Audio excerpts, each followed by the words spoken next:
नमस्कार, जय हिंद, जय भारत। मैं निखत BTS न्यूज़ में आपका स्वागत करती हूं। आइए देखते हैं आज के समाचार। కేసెస్ ఇంకా కంటిన్యూ అవుతున్నాయి. వీళ్ళు ఒకసారి రికవర్ అయినాయంటే ఇంకా నెక్స్ట్ డేస్ టు కమ్ ఇంకొక వారం రోజులలో ఆడ కూడా మనకు పడకలు ఖాళీ ఉండే ఆస్కారము డెఫినెట్గా ఉంటుంది.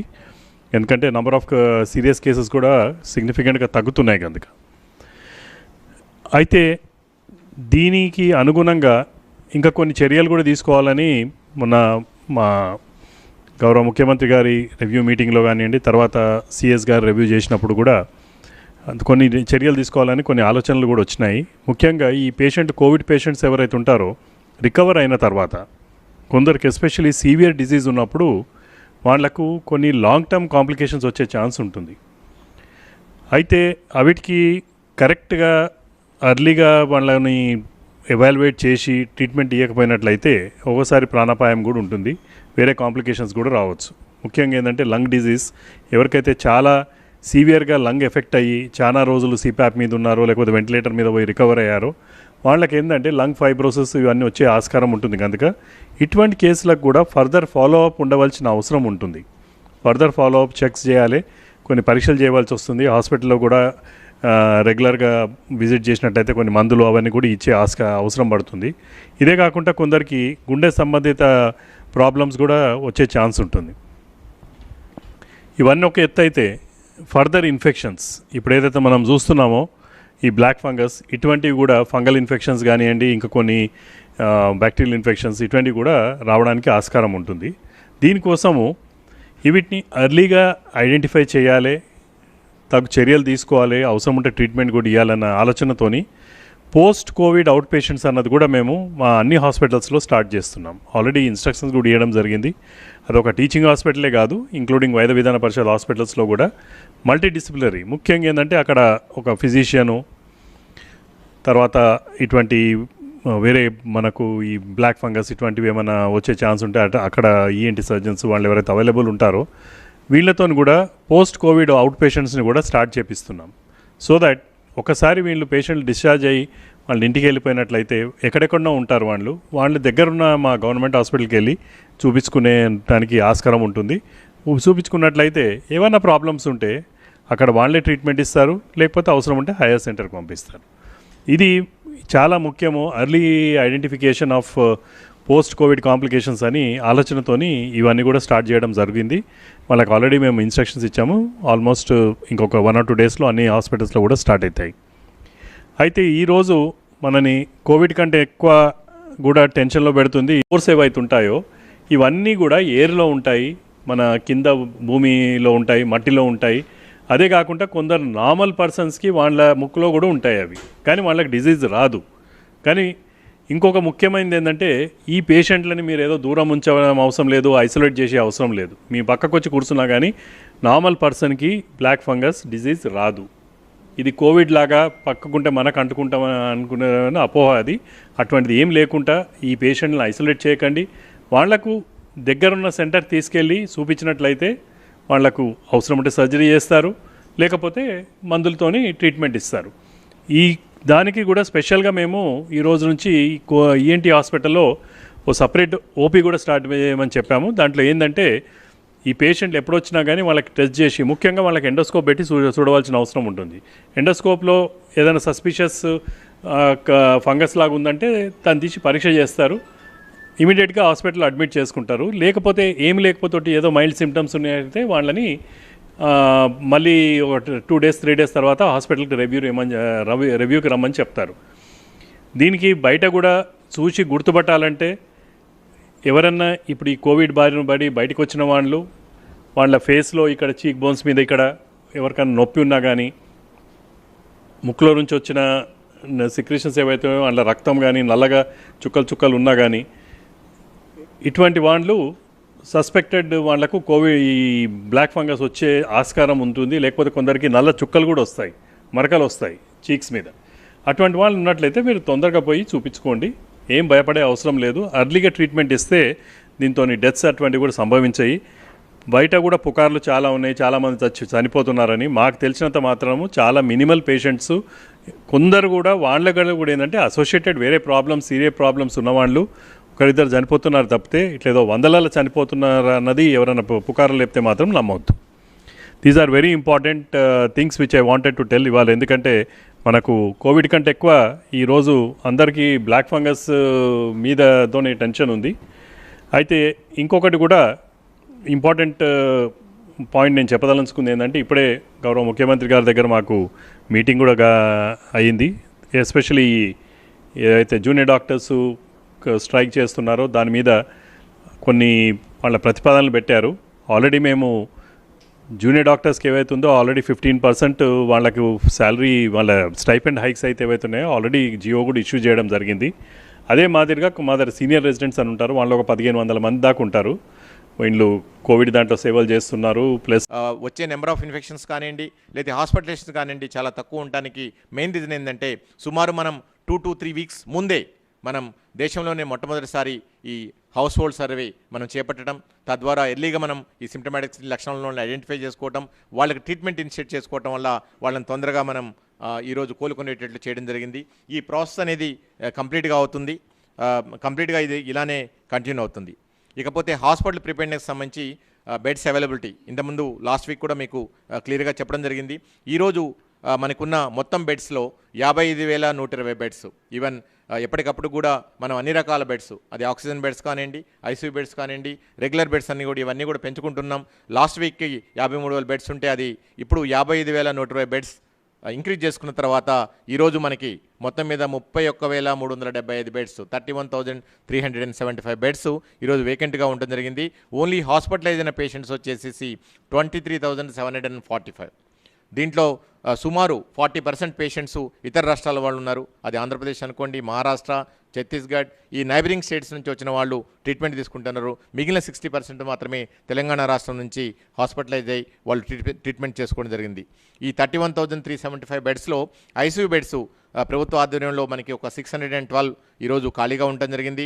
అలాగనే ప్రైవేట్లో 3,977 బెడ్స్ కూడా ఈరోజు మనకి వేకెంట్గా ఉన్నాయి. మొత్తం మీద రాష్ట్ర వ్యాప్తంగా ఐసీయూ బెడ్స్ మనకి 4,589 అందుబాటులో ఈరోజు ఉండటం జరిగింది. ఇకపోతే ఆక్సిజన్ బెడ్స్ మొత్తం మీద 9,718 ఆక్సిజన్ బెడ్స్ కూడా ఈరోజు అందుబాటులో ఉన్నాయి.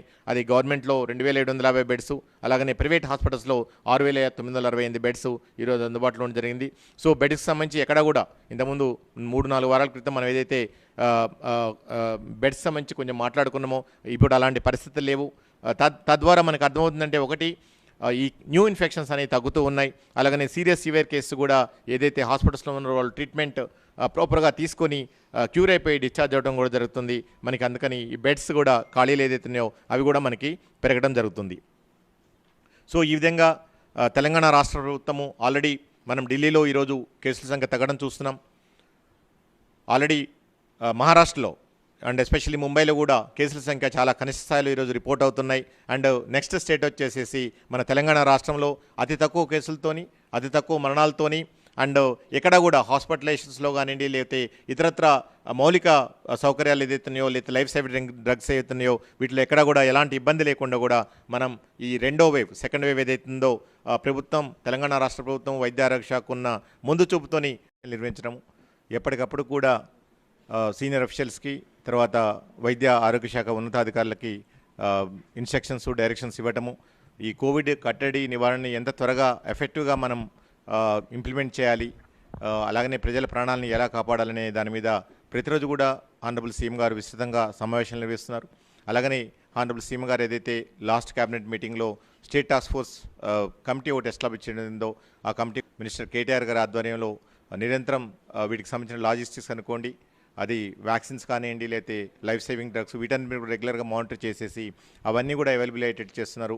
అలాగనే హరీష్ రావు గారు కూడా ఆనరబుల్ సీఎం గారి ఆదేశాల ప్రకారం ఎస్పెషల్లీ వ్యాక్సినేషన్ ప్రోగ్రాంలో ఇన్వాల్వ్ అవ్వడం జరుగుతుంది. మాకు సంబంధించిన అన్ని ఇష్యూస్ ఏవైతున్నాయో ఎప్పటికప్పుడు కూడా వారు రిజాల్వ్ చేస్తున్నారు. అలాగనే మా చీఫ్ సెక్రటరీ గారు ఓవరాల్గా మొత్తం రాష్ట్ర వ్యాప్తంగా ఉన్న అధికార యంత్రాంగాన్ని అంతా కూడా ఈ కోవిడ్ని కట్టడి చేయడం కోసం, దాన్ని నివారణ చేయడం కోసం డిస్ట్రిక్ట్ కలెక్టర్స్తో పాటు ఇతరత్ర అన్ని రకాల డిపార్ట్మెంట్స్ ఏదైతే ఉందో, లైన్ డిపార్ట్మెంట్స్, వాళ్ళని కూడా ఇన్వాల్వ్ చేస్తూ ఈ కట్టడి కోసం అందరూ సమిష్టిగా పనిచేయడం జరుగుతుంది. అలాగనే వ్యాక్సినేషన్ ప్రోగ్రామ్ ఏదైతే నిన్న నుంచి రాష్ట్ర వ్యాప్తంగా స్టార్ట్ అయిందో గవర్నమెంట్ వ్యాక్సినేషన్ సెంటర్స్ అలాగనే ప్రైవేట్ వ్యాక్సిన్ సెంటర్లో అది కూడా విజయవంతంగా నడుస్తుంది రాష్ట్ర వ్యాప్తంగా.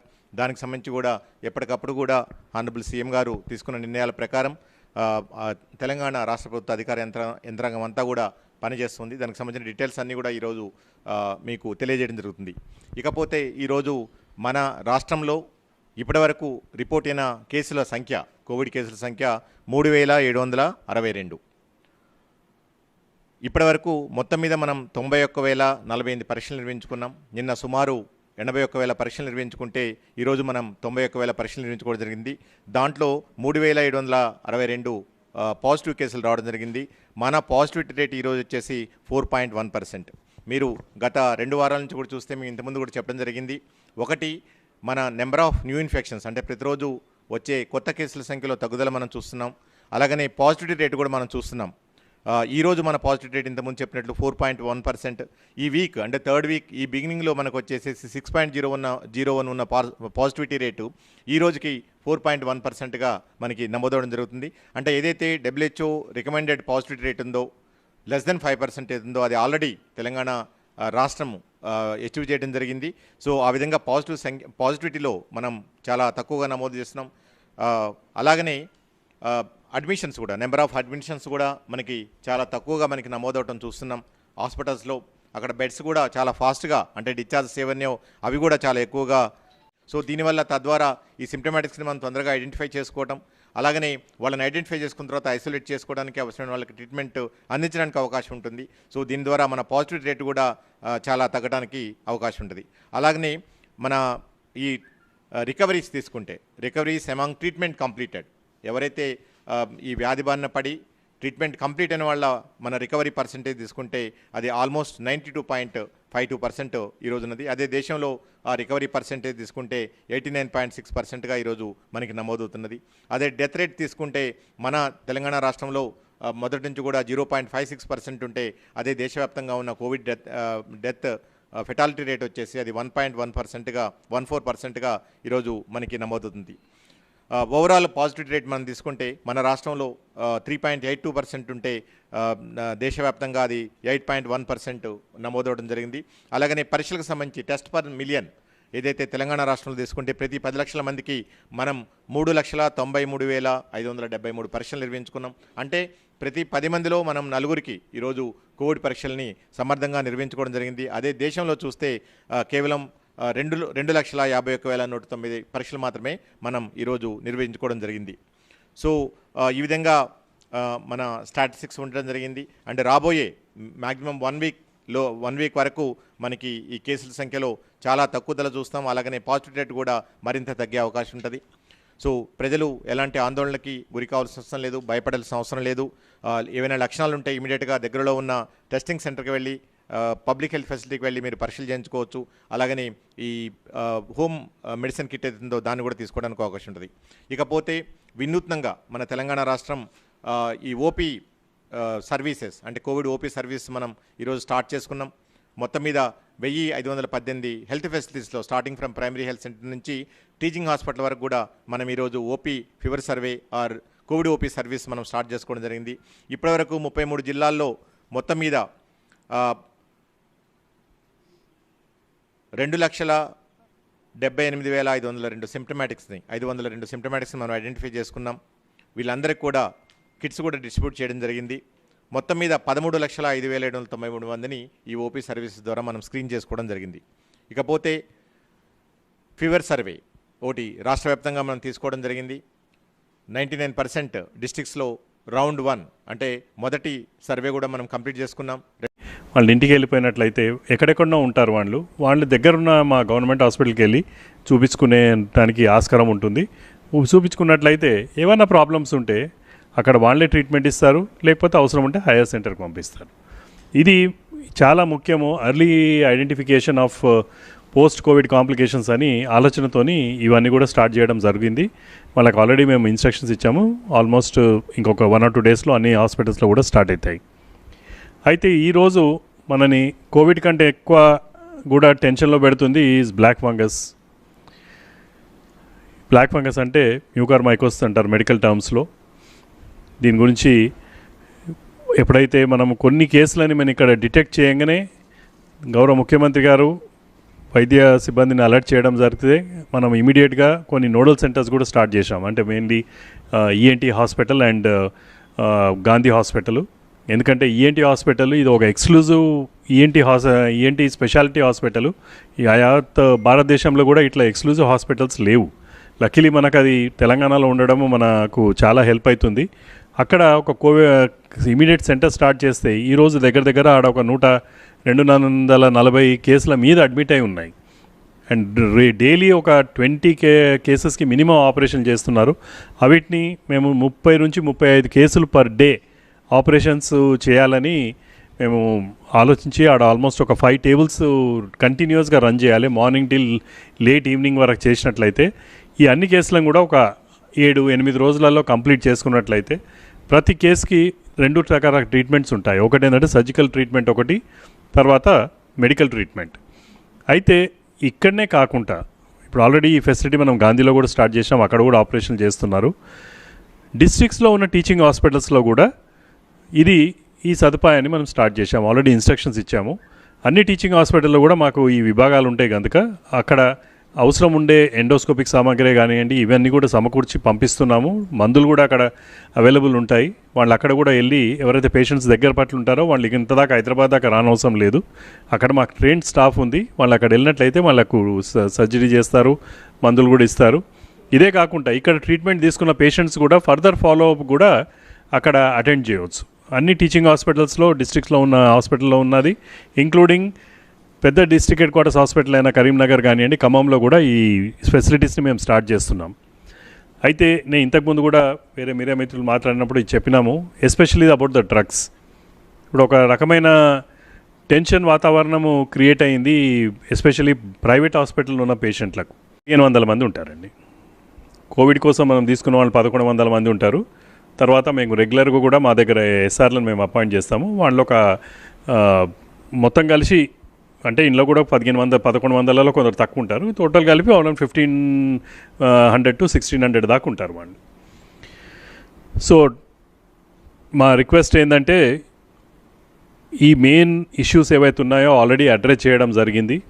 యాజ్ ఫార్ యాజ్ వాళ్ళు ఇంకొక డిమాండ్ ఏదైతే నిజామ్స్లో ట్రీట్మెంట్ అన్నారు, అది రెగ్యులర్ అందరికీ నిజామ్స్లో ఎవరైతే సీరియస్ ఉంటున్నారో అందరికీ మనం ఇస్తున్నాము. అయితే సింపతికి ఇస్తున్నాము, వేరే వాళ్ళకి కూడా మనం అక్కడ ప్రొవైడ్ చేస్తున్నాము. అందులో ఎటువంటి అలా డౌట్ పెట్టుకునే అవసరం లేదు. అదే కాకుండా మన ప్రతి హాస్పిటల్లో కూడా మనం సపరేట్ కొన్ని ఫెసిలిటీస్ క్రియేట్ చేసి పెట్టాము.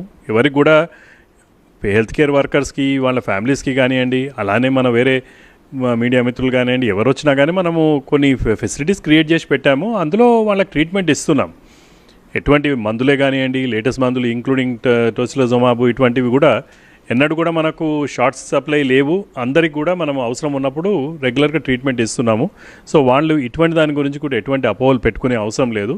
సో ముఖ్యమంత్రి గారు కూడా వాళ్ళతో చెప్పమన్నది ఏంటంటే, మీరు ఈ పర్టికులర్ టైంలో ఇది కోవిడ్ టైము, ఎందరో మంది పేషెంట్లు 1000 మంది పేషెంట్స్ హాస్పిటల్లో ఉన్నారు, వాళ్ళకి మన సేవలు అవసరం ఉన్నాయి. అందుకోసం మీరు అందరూ ఇమీడియట్లీ రేపటి నుంచి విధిలో జాయిన్ కావాలన్నది వాళ్ళకు కన్వే చేయమని చెప్పారు. అది నేను మీ మీడియా పరంగా నేను వాళ్ళకు కన్వే చేస్తున్నాను. వాళ్ళు వస్తే కూడా మాట్లాడతాం మేము. So these are the developments today. Thank you.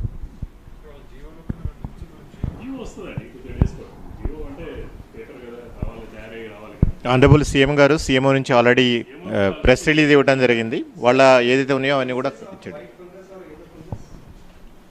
See, these are all different presentations will be there. White, yellow, black.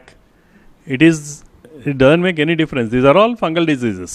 They are very white fungus is something like what we call as candidiasis. It is very, very common. You go and see any baby in a hospital who is hospitalized for say about 1 week. Once the immunity comes down, you will develop that fungal disease. It will go into the esophagus. These are multiple ways of presentation of fungal infections. ఎప్పుడైనా కానీ when the body immunity comes down, that time only this fungus will attack. Yes, treating fungal disease also is not that simple. So that's why we have to be careful. And this particular black fungus is mostly external. అక్కడ attend చేయవచ్చు. అన్ని teaching హాస్పిటల్స్లో డిస్ట్రిక్ట్స్లో ఉన్న హాస్పిటల్లో ఉన్నది, including పెద్ద district head quarters hospital అయిన కరీంనగర్ కానివ్వండి, ఖమ్మంలో కూడా ఈ ఫెసిలిటీస్ని మేము స్టార్ట్ చేస్తున్నాం. అయితే నేను ఇంతకుముందు కూడా వేరే మీరే మిత్రులు మాట్లాడినప్పుడు ఇది చెప్పినాము, ఎస్పెషల్లీ అబౌట్ ద డ్రగ్స్. ఇప్పుడు ఒక రకమైన టెన్షన్ వాతావరణము క్రియేట్ అయింది, ఎస్పెషల్లీ ప్రైవేట్ హాస్పిటల్లో ఉన్న పేషెంట్లకు. వాళ్ళకి ఏం చేస్తున్నారు, ఒక డ్రగ్ ఏదైతే ఉందో లైపోజోమల్ యాంఫోటెరిసిన్ అన్నది, అది ప్రొడక్షనే తక్కువ ఉంది కంట్రీలో, ఎందుకంటే అది ఎక్కువ వాడకంలో ఉండదు. కంపెనీస్ కూడా దాన్ని రెగ్యులర్ తయారు చేయి. సడన్గా ఈరోజు ఈ డిజీజ్ వచ్చినందుకు అవి జాకప్ చేయాలంటే కూడా, కంపెనీస్ తయారు చేయాలంటే కూడా 15 నుంచి 20 రోజులు పడుతుంది దానికి. దాని ముడి సరుకులు కూడా ఇక్కడ ఉండవు, అవి బయటి కంట్రీలకే తీసుకురావాలి. సో దీనికి వేరే కూడా ఆల్టర్నేటివ్ మెడిసిన్స్ ఉన్నాయి. ఆ alternative medicines and like injection posaconazole అని ట్యాబ్లెట్స్, ఇవి కూడా ఈక్వల్లీ ఎఫెక్టివ్ డ్రగ్స్. మన పొరుగు రాష్ట్రాలలో కూడా అందరూ ఇదే ఫాలో అవుతున్నారు. ఇటువంటివి ఆల్టర్నేటివ్ ఏవైతే రెజిమ్స్ ఉన్నాయో, ట్రీట్మెంట్స్ ఉన్నాయో, ఇవి ఫాలో చేయవలసిన అవసరం ఉంది. ఇది స్పెసిఫిక్గా నేను పేషెంట్స్ ఎవరైతే ఉన్నారో వాళ్ళ అటెండర్స్ కూడా ఈ మెసేజ్ చేరేయాలని నేను చెప్తున్నాను. అన్నెసరీ మీరు ఒక ప్యానిక్ రియాక్షన్లో మాకు ఒక 120 యాంఫోటెరిసిన్ ఇంజెక్షన్లు కావాలి, 150 ఇంజెక్షన్లు కావాలని చిట్టి పట్టుకొని తిరిగే అవసరం లేదు. There are alternative medicines are there. ఎందుకంటే అంత స్టాక్ అసలు లేనే లేదు. అవి వచ్చేవే కొన్ని వందలలో వస్తున్నాయి. గవర్నమెంట్ ఆఫ్ ఇండియా దాన్ని నియంత్రిస్తుంది, వాళ్ళు సప్లై చేసేదే ఫ్యూ హండ్రెడ్స్లో వస్తున్నాయి. దానికి కావాలన్న వాళ్ళ అప్లికేషన్స్ ఏమో కొన్ని 300-400 మంది పంపిస్తున్నారు. సో ప్రాక్టికలీ అందరికీ 150-200 ఇచ్చే ఛాన్సే లేదు. అందుకు ఏవైతే అవైలబుల్ ఉన్నాయో ఆ డ్రగ్స్ వాడండి, అవిటితో కూడా ఈక్వల్ ఎఫెక్టివ్ ఉంటుంది. రాదర్ దెన్ పేషెంట్కి ట్రీట్మెంట్ ఇవ్వకుండా వాళ్ళకు పేషెంట్ అటెండర్కి ఒక చిట్టి ఇచ్చేసి పోయి నువ్వు తీసుకురాపో అంటే ఎక్కడికి తెస్తారు? బయట మార్కెట్లు ఎక్కడ అవైలబుల్ లేవు. వీటిని బ్లాక్ మార్కెట్ చేయొద్దని కూడా గవర్నమెంట్ ఏం చేసింది, ఒక కమిటీని అపాయింట్ చేసింది. ముఖ్యంగా కమిటీ పెట్టింది రీజన్ ఏంటంటే దీని మీద నియంత్రణ పెడతానికి. లేకపోతే అది ఇప్పటివరకు ఉన్న లిమిటెడ్ స్టాక్స్ కూడా ఎక్కడనో బ్లాక్ మార్కెట్లో వెళ్ళి అమ్ముకునే ఛాన్స్ ఉంటుండే. దాన్ని నియంత్రించడం వల్లే వాళ్ళ కొన్ని 100 మందికి మనము డోసులు ఇస్తూ ఉన్నాం. So this is one important point మేము కన్వే చేయదలుచుకున్నాము. మీరు బ్లాక్ ఫంగస్ అనగానే టెన్షన్ పడే అవసరం లేదు. ఎవరైనా కోవిడ్ పేషెంట్స్, డయాబెటిక్స్ ఉండి వాళ్ళకి ఏదైనా స్టిరాయిడ్ వాడినట్లయితే, లేకపోతే చాలా రోజులు హాస్పిటల్లో ఉండి ఈ మాస్క్తోనే ఆక్సిజన్ ఇటువంటివి ఇచ్చిన వాళ్ళైతే, లేకపోతే ఇతర కిడ్నీ డిజీజ్ కానివ్వండి ఉండి వాళ్ళు కొన్ని ఇమ్యూనోసప్రెసెంట్స్. इसी के साथ ही ये समाचार समाप्त होते हैं। दुआ और उम्मीद यही कि आप जहाँ कहीं भी हों खैर आफियत से हों, आपकी हर सू खुशगवार हो और हर खुशगवार सू का अंजाम बखैर हो। इन्हीं दुआओं के साथ मुझे और मेरी टीम को दीजिए इजाज़त। लाइक एंड सब्सक्राइब करना ना भूलें। देखते रहिए BTS न्यूज़। जय हिंद।